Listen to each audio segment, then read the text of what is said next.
Hello नमस्ते प्रणाम। हम रंजना पांडे आप सबके बीच में एगो बहुत ही सुंदर शिव जी का गीत लेके आइल बनी। अच्छा लगी तो लाइक शेयर कमेंट जरूर कर लो, और वीडियो अच्छा लगी तो चैनल के सब्सक्राइब भी कर लो।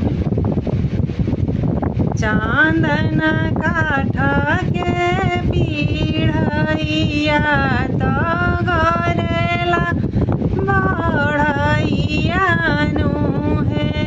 चांदन काठ के पीढ़ैया तो गरेला बढ़ैया नु है। आए ताई बिड़ई बैठिले महादेव मने मुस्काइले। आहे ताई बिड़ई बैठिले महादेव मने मुस्काइले।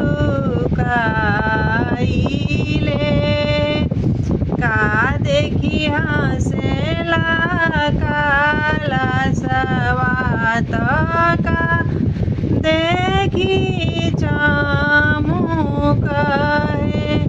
का देखी हंसेला काला सवात का देखी चामुक है। आहे काहे देखी हंसिले महादेव मने मुस्काइले। आरे काहे देखी हंसिले महादेव मने मुस्काइले। चौक देखी हंसेला काला सवा कलश देखी चामुक है।